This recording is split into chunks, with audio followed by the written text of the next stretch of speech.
जो आलोच्य विषय है वह है नैतिकता और आध्यात्मिकता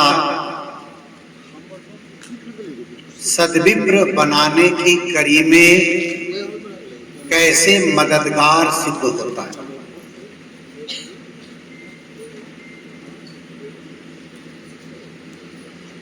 जब मैं पहली बार प्रशिक्षण मठ में गया तो हमारे प्रशिक्षक ने हमसे जो पहली बात कही वह यह था कि be a perfect medium of Baba. मैंने कहा दादा इसका अर्थ क्या है? बोला बाबा का कार्य करना चाहते हो तो सही माध्यम बनो। सही माध्यम बनने के लिए ही प्रशिक्षण मठ में तुम आए हो।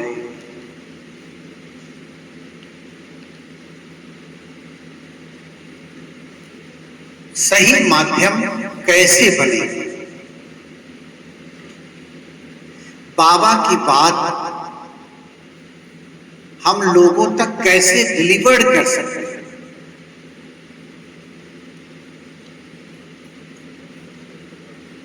बाबा की बात को, बाबा के संदेश को हम जन जन तक कैसे पहुंचा सकते हैं?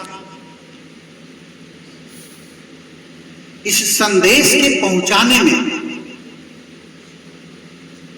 हो सकता है कई बार आपकी वाक पटुता काम में लग जाए।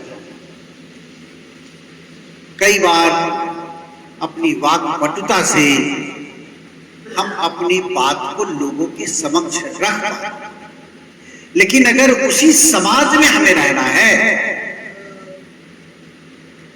तो वहां वाक पटुता कार्य नहीं आते। वहां पर व्यक्ति देखने लगता है यह वाकपटु है, चतुर है, चालाक है, या इनका जीवन धर्माचरण से भरा पड़ा है।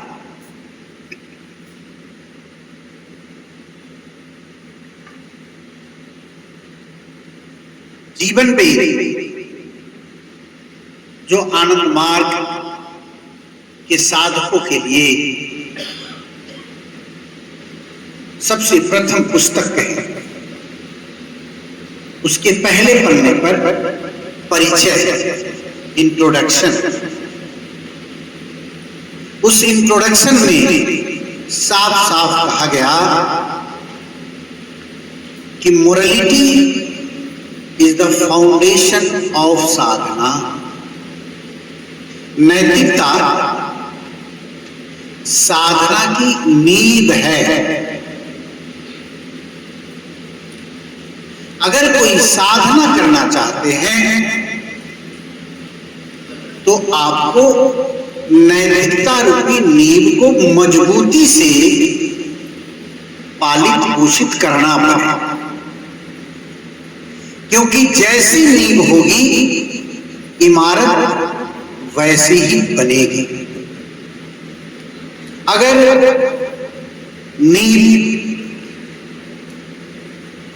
शिलान्यास का पत्थर, शिला जो गर्भगृह में डाला गया है, वह अगर कमजोर है तो उस पर कोई बड़ी इमारत नहीं बनाई जा सकती। हम लोग जिस भवन में बैठे हैं, इस भवन की इमारत इतनी मजबूत है कि इसमें एक बड़े विशालकाय भवन का निर्माण कर दिया गया है, हॉल का निर्माण हो गया।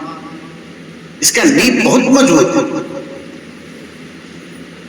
तो जो साधना करना चाहते हैं, साधना रूपी इमारत को बनाना चाहते हैं, उनको नैतिकता का नींव बहुत मजबूती से रखना होगा। जितना नैतिकता का नींव मजबूत होगा उतनी बड़ी इमारत का निर्माण। बाबा यहाँ एक साफ साफ बात है कि नैतिकता मनुष्य के जीवन का लक्ष्य नहीं है। नैतिकता लक्ष्य नहीं है, लेकिन नैतिकता के बिना लक्ष्य की प्राप्ति नहीं है।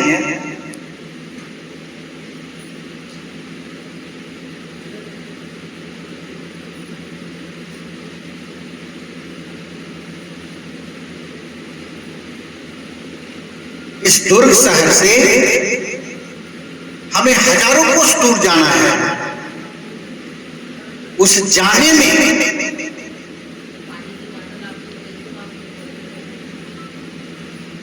पहुंचना, हजारों कोस दूर जो शहर है वहां हमें पहुंचना है। लक्ष्य उस हजारों किलोमीटर दूर शहर में पहुंचना है। लेकिन जो साधन है, जिस साधन से हम जाएंगे, वह साधन अगर ठीक नहीं है तो हम अपने लक्ष्य को नहीं पा सकते। इसलिए इसी इंट्रोडक्शन पार्ट में बाबा कहते हैं कि जो अध्यात्म की यात्रा करना चाहते हैं उनको कठोर रूप से नैतिकता का पालन करना होगा, नैतिकता में स्थापित होगा। जबकि बाबा कुछ व्यवहारिक बात है। बाबा कहते हैं कि कई लोग समाज में ऐसे हैं जो कहते हैं कि मैं मिथ्या संभाषण नहीं करता, मैं किसी की चोरी नहीं करता, मैं किसी का अहित नहीं करता। तो आगे हमको और क्या करना चाहिए? और कुछ करने की जरूरत ही नहीं है, क्योंकि मैं कुछ गलत करता ही नहीं। तो बाबा कहते हैं कि यह जो व्यक्ति बोल रहा है कि मैं मिथ्या संभाषण नहीं करता, मैं किसी की चोरी नहीं करता, मैं घूस नहीं लेता हूं, मैं नैतिकता का कठोरता से पालन करता हूं, ऐसे मनुष्य की नैतिकता कभी भी गिर सकती है, फिसल सकती है, खत्म हो सकती है। बाबा कहते हैं कि जो सिर्फ नैतिकता की बात कर रहे हैं, 2 रुपए में उनकी नैतिकता हो सकती है बनी रहे, 200 रुपए में बनी रहे, 2000 में बनी रहे, लेकिन जब 20,000, 2 लाख और 2 करोड़ की बात आए तो आदमी की नैतिकता गिर जाती है। आदमी कहता है एक ही बात, और उसके बाद तो पूरा नीतिवाद को ही मानकर चलता है। तो बाबा कहते हैं कि जो सिर्फ नीति को लेकर चल रहे हैं, ऐसे व्यक्ति के पतन की संभावना सदैव बनी हुई है। इसलिए जो नैतिकता को खुराक दे रहा है, जो नैतिकता को ऊर्जा प्रदान कर रहा है, वह आध्यात्मिकता है। यह अद्भुत खेल है कि इसके पालन करने से ये होगा और इसके करने से ये ऊर्जावान होगा।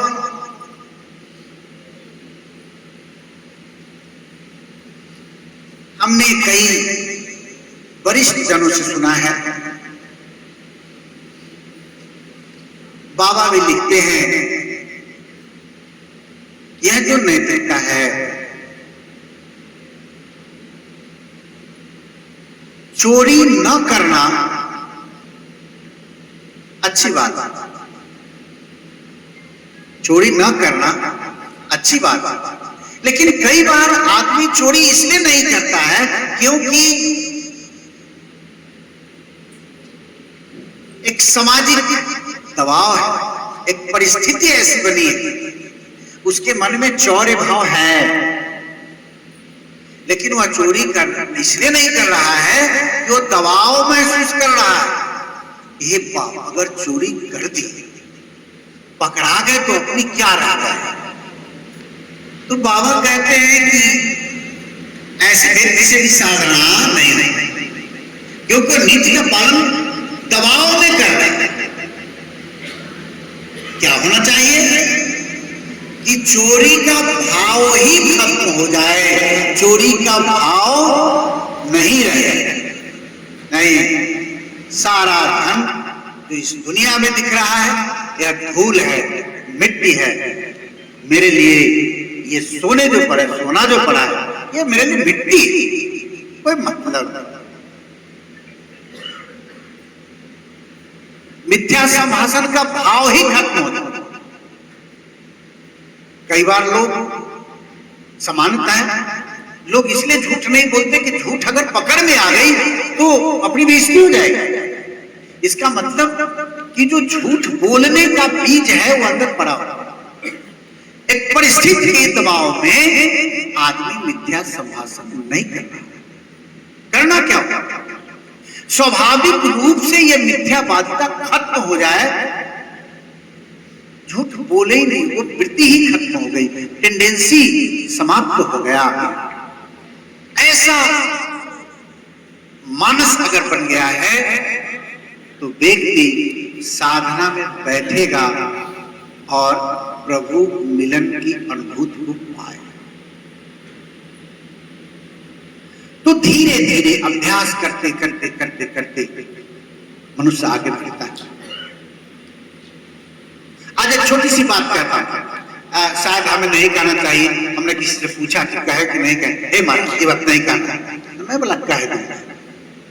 क्या हुआ, आज दोपहर में क्लास खत्म हुआ, यहाँ से साधना हुआ, सब लोग भोजन के लिए चले, तो हम भी चले।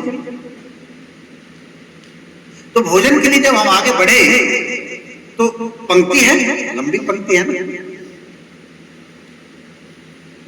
तो हम भी पंक्ति में लग रहे हैं। लेकिन दो महानुभाव ने कहा रहे, आप लीजिए। क्या हुआ, मैं पंक्ति में न लगकर उस दो महानुभाव ने जो अपनी मन की उदारता दिखाई, जिसके वजह से भोजन में लिया। अब इस बात को हमारे पीछे आ रहे दो साधक ने देख लिया। अब उनके मन में दादा आपसे, अब नहीं बोल पा रहे हैं या मन ही मन बोल भी रहे हैं कि आपसे तो ऐसी आशा नहीं थी।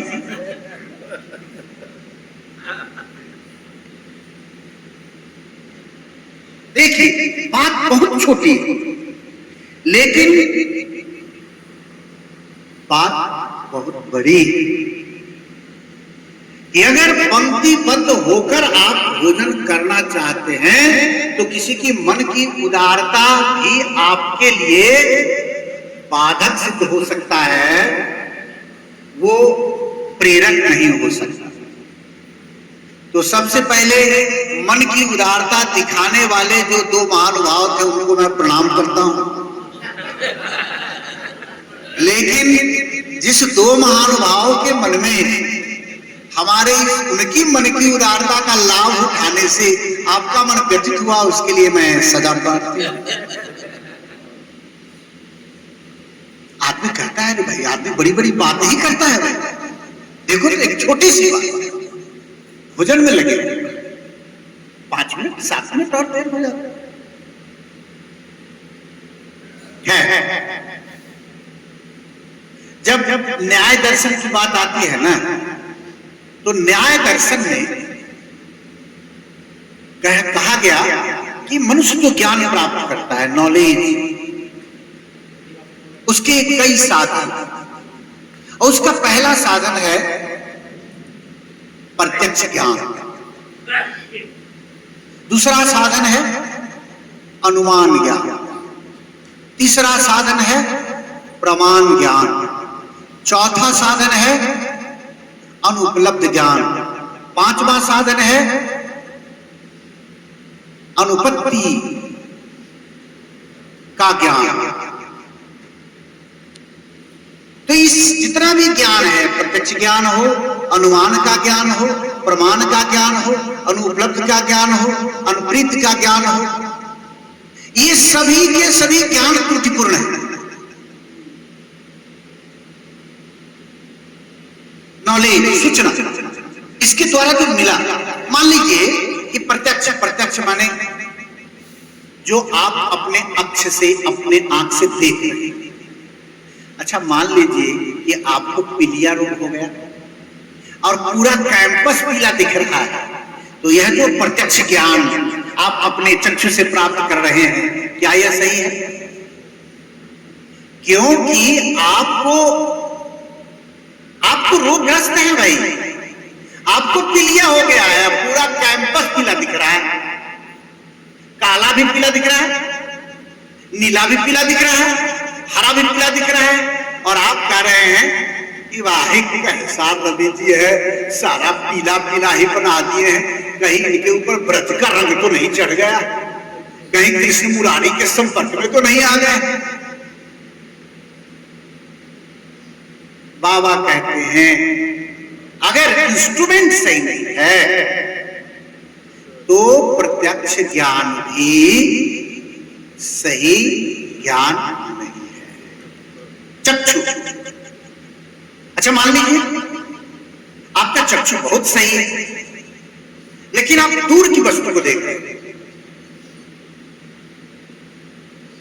50 मीटर, 60 मीटर, 70 मीटर की दूर, अब दूर दिख रहा, टंग रही है रस्सी, दिख रहा है सब।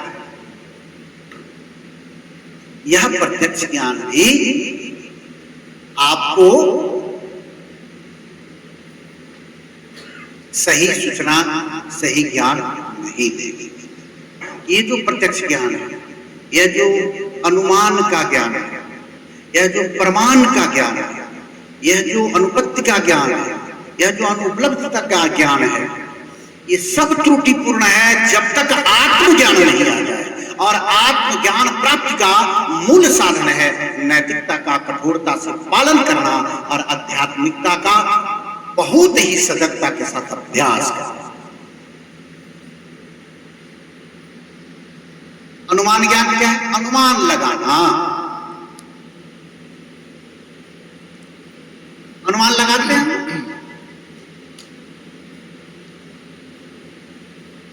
आजकल ये जो सुशील हैं, इनका उठना बैठना किसके साथ हो रहा है? अच्छा, उसी का परिणाम है, इनकी भाषा बदल गई। ये हम अनुमान लगा रहे हैं। क्या कर रहे हैं? अनुमान लगा रहे हैं। यह अनुमान त्रुटिपूर्ण हो सकता है। त्रुटिपूर्ण होने की पूरी संभावना है। प्रमाण भी गलत हो जाते हैं। मान लीजिए किसी पुस्तक में लिखा, बाबा लिखते हैं आज जिस शहर का नाम दक्षिण भारत के तमिलनाडु शहर, तमिलनाडु राज्य के एक शहर का नाम चेन्नई है, आज से 2 दशक पूर्व उसका नाम क्या था? मद्रास था। तो 2 दशक पूर्व जो किताबें छपी, उन किताबों में यही है कि तमिलनाडु के मद्रास शहर, अगर उस किताब का रिवीजन नहीं हुआ, वही पुस्तक उस एडिशन का चल रहा है, तो आदमी क्या कहेगा? मद्रासी कहेगा, जबकि नाम बदल गया। तो प्रमाण भी गलत हो जाता है। किसी वस्तु के उपलब्ध नहीं रहने पर हमको ज्ञान होता है, उसको कहते हैं अनुपलब्ध ज्ञान। लेकिन ऐसा भी हो सकता है कि रसोई घर से भोजन उठकर डाइनिंग रूम में चला गया हो सकता है? नहीं हो सकता। भोजन के समय किचन में भोजन नहीं, ऐसा कैसे हो सकता? तो यह जो अनुपलब्ध ज्ञान है, यह भी त्रुटिपूर्ण हो सकता है। बाबा कहते हैं कि जैसे मान लीजिए कोई एक व्यक्ति है, कहते हैं भाई मैं तो सुरेश के साथ, महेश के साथ पिछले 4 दिनों से हूं, ये तो दिन में खाते ही नहीं, लेकिन इनका पेट घटता ही नहीं। तो बाबा कहते हैं क्या करोगे, क्या ज्ञान मिल रहा है कि जब तक साथ रहता है तब तक नहीं खाता है, रात में बेटा दबा के खाता है। जब तक साथ रहता है तब तक नहीं खाता, और साथ जैसे छूटता है तो दबा के खाता है। इसीलिए 4 दिन से नहीं खा रहा है, पेट भी नहीं जा रहा, ऐसा कैसा होगा? अन्न आदमी नहीं खाएगा और चर्बी नहीं घटेगा, ऐसा हो नहीं सकता है। इसका मतलब है कि मेरे साथ रहते हुए वो नहीं खाते हैं, मेरा साथ छूट जाने के बाद वो खाते हैं। तो ये ज्ञान प्राप्ति का साधन है। लेकिन बाबा साफ शब्दों में कहते हैं कि ये जो ज्ञान प्राप्ति का जितना साधन है, यह त्रुटिपूर्ण होने की इसकी संभावना है। अगर तुम्हारा यंत्र सही नहीं है, व्यवस्था सही नहीं है। इसलिए अगर इस संसार के ज्ञान को भी पाना चाहते हो तो जब नैतिकता में तुम जितना ज़्यादा कठोर हो जाओगे, आध्यात्मिक चीज का जितना अभ्यास करोगे तो आत्मज्ञान पाओगे, तो सही रूप रेखा चरित्र तुम जान पाओगे। समझ में आ जाएगा व्यक्ति क्या सोच रहा है, व्यक्ति क्या कर रहा है। तो मूल बात है कि नैतिकता का पालन आवश्यक है। नैतिकता हमारे जीवन में स्वाभाविकता में आ जाए, स्वाभाविक रूप से हम अहिंसक हो जाएं, स्वाभाविक रूप से हम मिथ्यावादिता से दूर हो जाएं, स्वाभाविक रूप से हम आचौर्य का पालन करने लगें। ऐसा जब स्वाभाविकता आता है तो आदमी आध्यात्मिकता के क्षेत्र में सहजता से प्रवेश करता है और आध्यात्मिकता का आनंद उठाने लगता है। बाबा साफ साफ कहते हैं कि समाज में बहुत ऐसे लोग हैं जो अध्यात्म के रास्ते पर तो आ गए, आध्यात्मिक साधना सीख लिए, लेकिन नैतिकता का पालन नहीं कर रहे हैं, नहीं करते हैं। वो क्या हो जाते हैं? भोग में डूब जाते हैं, भौतिकता में डूब जाते हैं। उनका माइंड ऑब्जेक्टिव हो जाता है और वह अपयश का जीवन जीते हैं।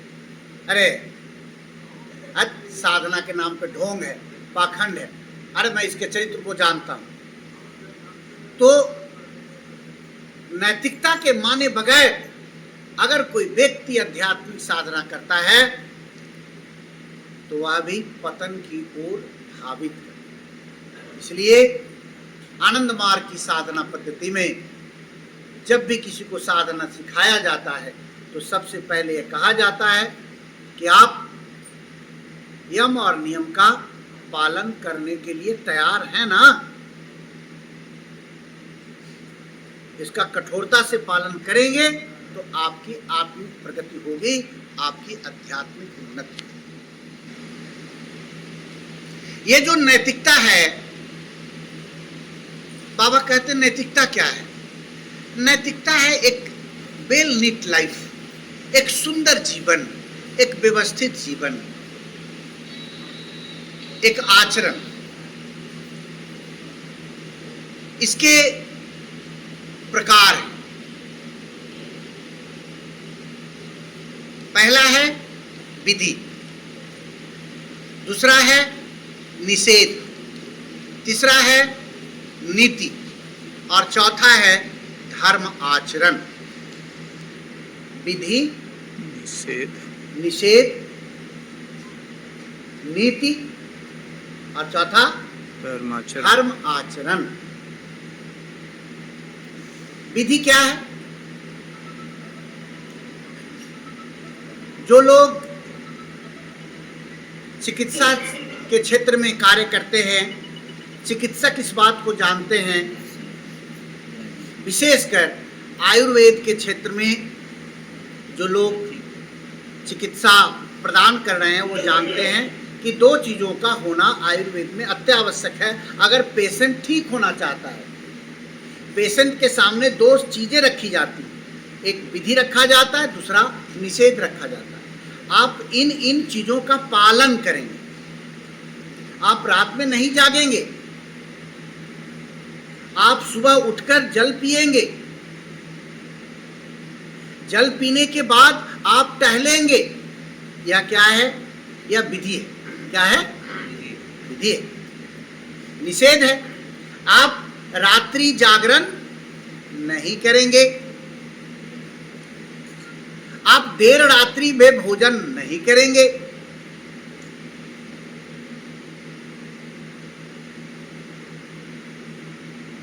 आपको अर्थराइटिस हो गया है तो आप खटाई नहीं खाएंगे। ये जो नहीं है यह निषेध है। तो विधि को मान रहे हैं और निषेध को मान रहे हैं, तो विधि और निषेध दोनों को मान रहे हैं तो औषधि कार्य करें।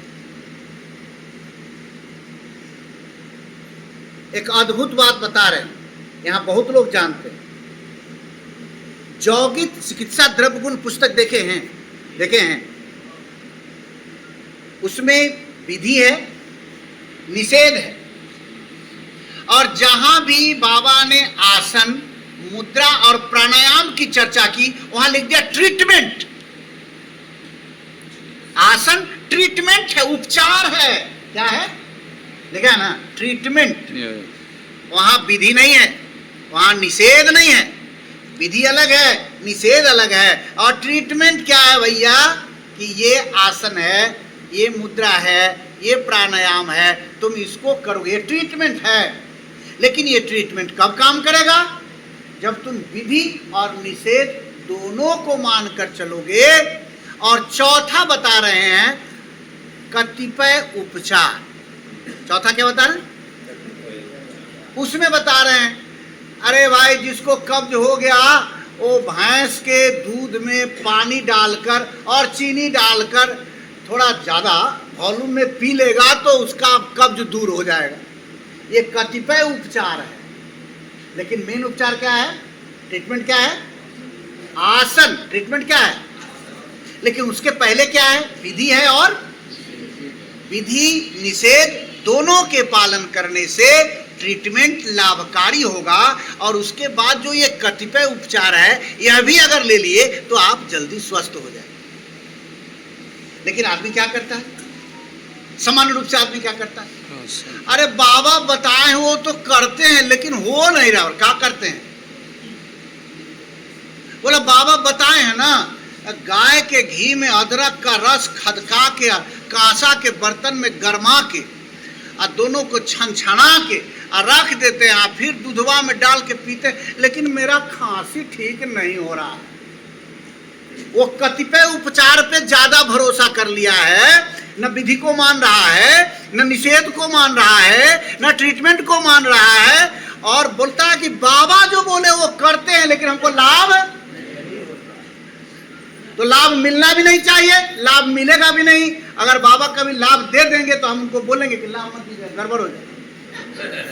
क्योंकि विधि का पालन, निषेध का पालन, ट्रीटमेंट का पालन अगर होगा तब न कतिपय उपचार पालन ठीक से होगा जी। ये चीज नैतिकता में लागू होता है। इसलिए जो नैतिकता है, नैतिकता के 4 आधार। पहला विधि, इन चीजों का पालन करोगे। नैतिकता में विधि है और नैतिकता में निषेध है। इन चीजों को नहीं करोगे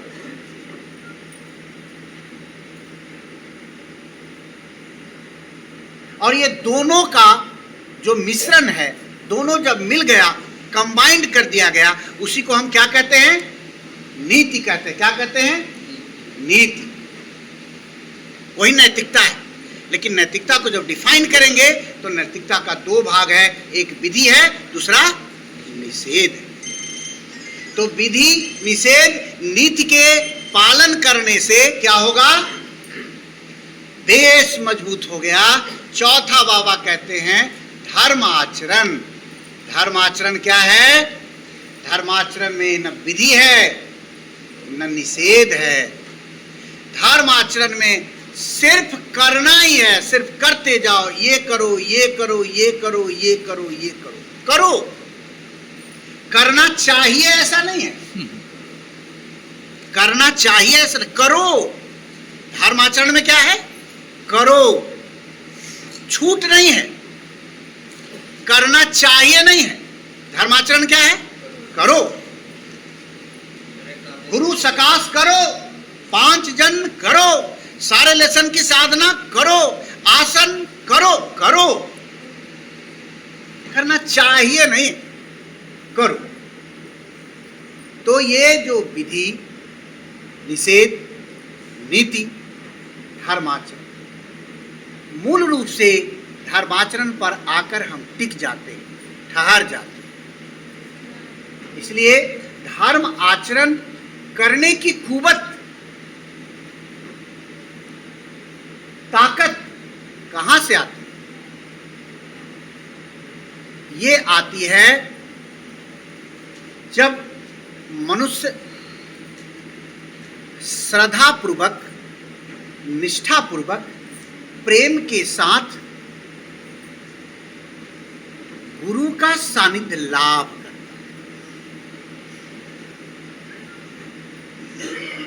अश्रद्धावान श्रद्धावान लभ्यते,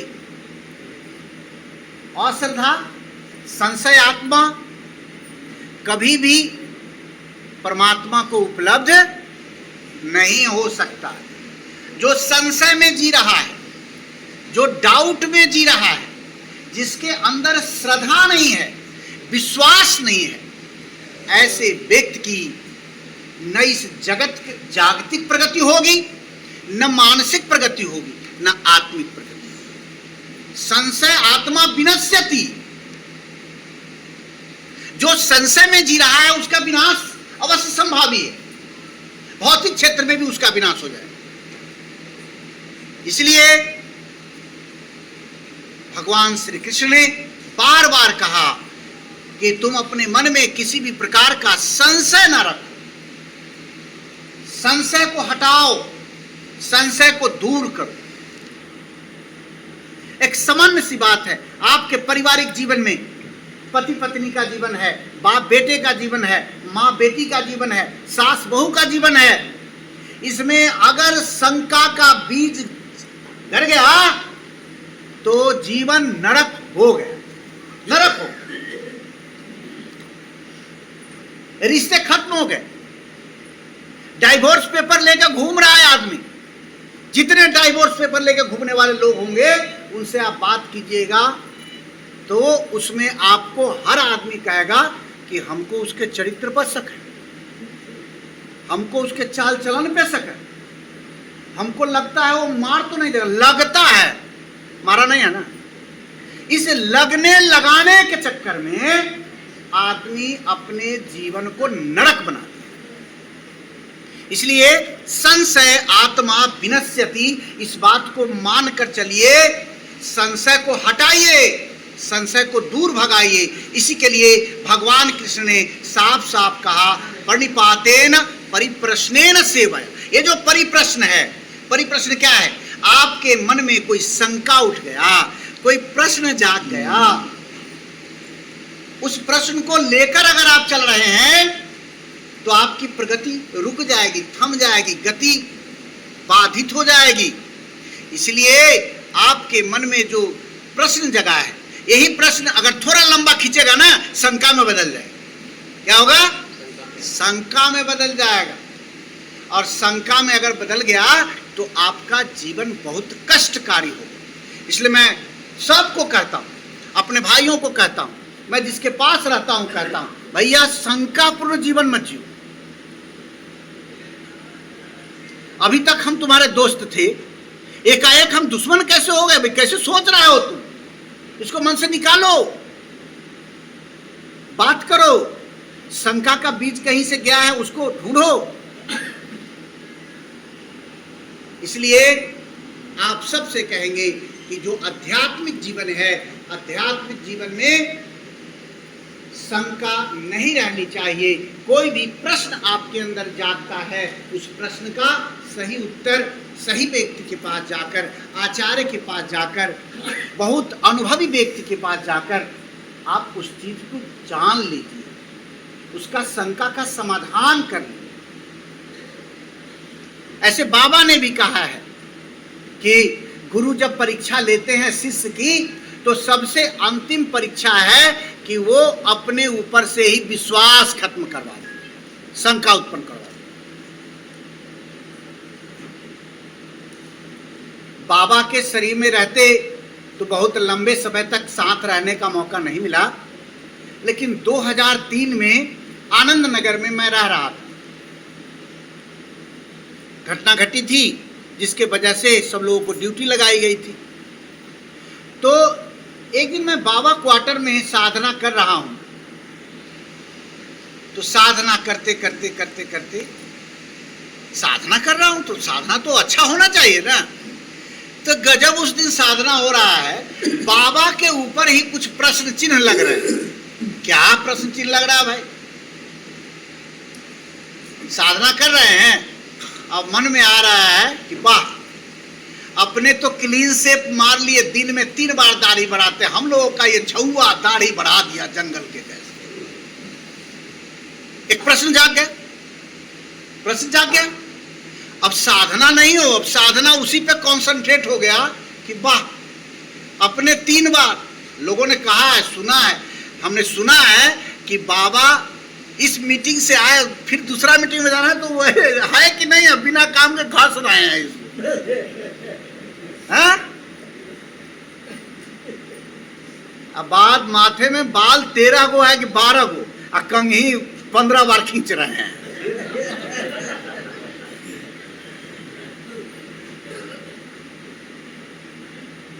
तो ये जब प्रश्न जाग गया मेरे मन में,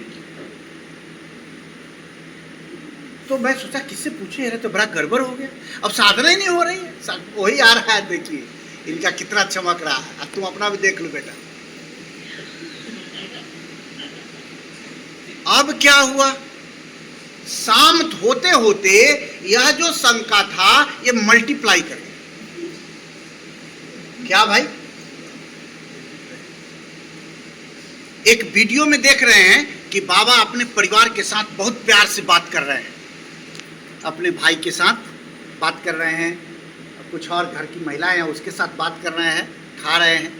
मन में आ रहा है, हम लोगों को घर द्वार छुड़वा दिया, आपने अपने परिवार के लोगों के साथ कितना प्यार से गप मार रहा। अब तो बर्बाद हो गए भाई। एक शक आया, अब ये दूसरा शक आया, और बता रहा हूं 1 सप्ताह होते होते हमें ऐसा लगा कि मैं पागल हो जाऊंगा। अब तो साधना में बैठे साधना हो ही नहीं, खाली वही कि भैया कहां फंस गए। हम लोग को कहते हैं अपरिग्रह का पालन, देह रक्षा अतिरिक्त भोग साधना और स्वीकारो अपरिग्रह, वाह रे वाह। और इनका एगो छड़ी से काम चल रहा है, अभी भी वहां जो रखा हुआ है 50 को छड़ी पड़ा हुआ और 150 धोती टांगा हुआ और 60 को शर्ट पर टांगा हुआ है, वाह रे अपरिग्रह।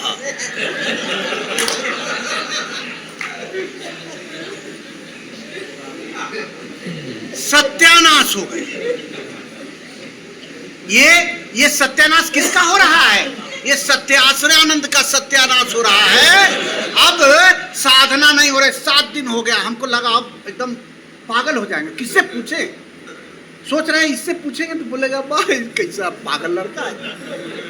तो मुझे कुछ समझ नहीं आ रहा हम किससे पूछे।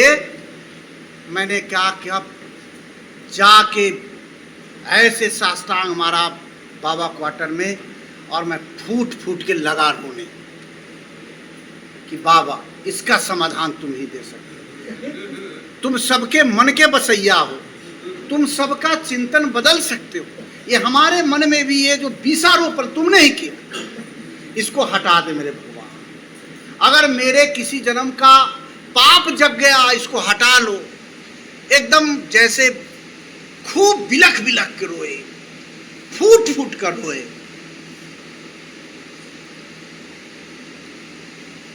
उस दिन रात में सपना देख, रो रुआ के सो, मतलब इतना रोए कि रोते रहे तो सो गए।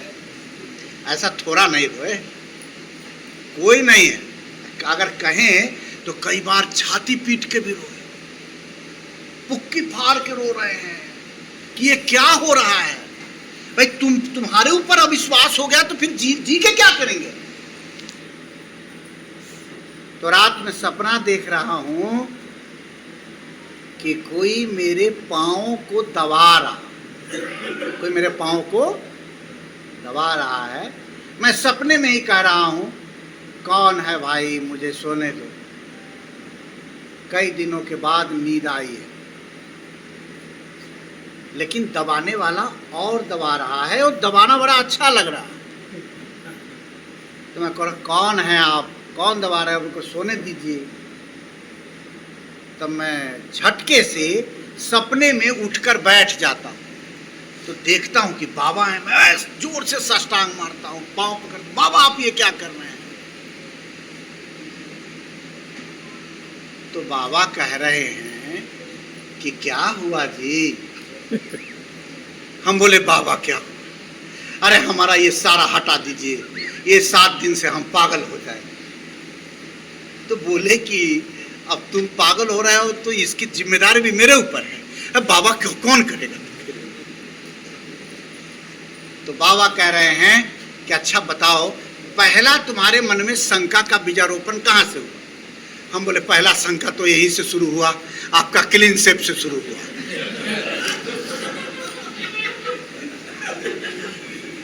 तो बाबा कह रहे हैं कि आनंद मार्ग के शास्त्र का तुमने सही से अध्ययन नहीं किया है। तो मैं हाथ जोड़े, बाबा मैं नहीं किया। तो बाबा बोल रहे हैं कि 2 तरह के लोग हैं, एक पंचाग्नि है और एक त्रिनचिकेता है। त्रिनचिकेता, तो मैं बोला पंचाग्नि। तो बोल रहे हैं जो 5 तरह का अग्नि को संजो कर रखते हैं वो पंचाग्नि है। तो तुम लोगों को हमने पंचाग्नि बनाया। और त्रिनचिकेता का मतलब है जो 3 संधि स्थल के बाल को किसी भी अवस्था में नहीं काटेंगे, माथे का बाल, कांख का बाल और पट्टे का बाल, इसे त्रिनचिकेता कहते हैं। तो जो गिरस्थ हैं वो त्रिनचिकेता हैं। तो मैं तो गिरस्थ ठहरा जी। मैं बोला बाबा, प्रश्न का उत्तर हो गया। अब दूसरा प्रश्न का उत्तर है कि मैं अपरिग्रह का जीवन ही जीता हूं, लेकिन कोई अगर मेरे लिए स्नेह से, प्रेम से भेंट किया तो उसका मैं आदर करता हूं। बाकी मैं कम से कम चीजों में ही अपना काम चलाता हूं। इसलिए आप बाबा के पास जो कमीज टंगी हुई देखेंगे तो कई ऐसी कमीज है जो कभी पहनी ही नहीं गई, वो यूं ही दिया गया है और यूं ही टांग दी गई है।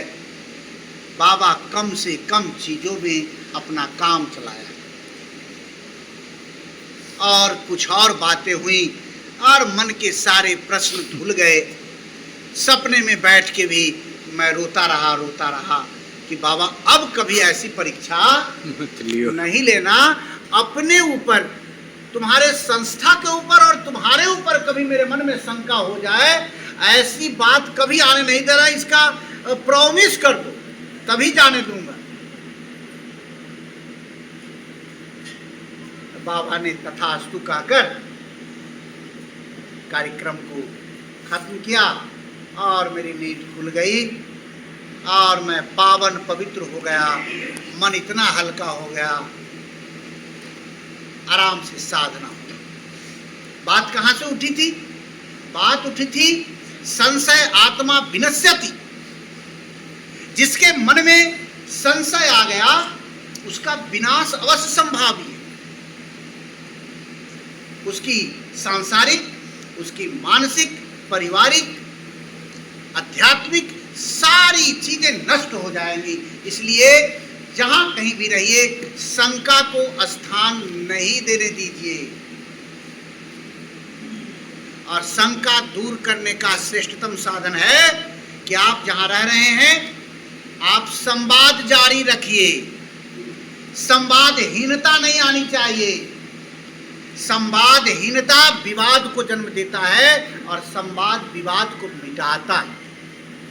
इसलिए जहां कहीं भी रहिए, आपस में बातचीत होनी चाहिए। कोई बातें आ जाए उसको दूर करें। बात हो रही है आध्यात्मिकता, नैतिकता के बिना आध्यात्मिक साधना नहीं। एक दादा ने कहा है, बाबा ने भी कहा है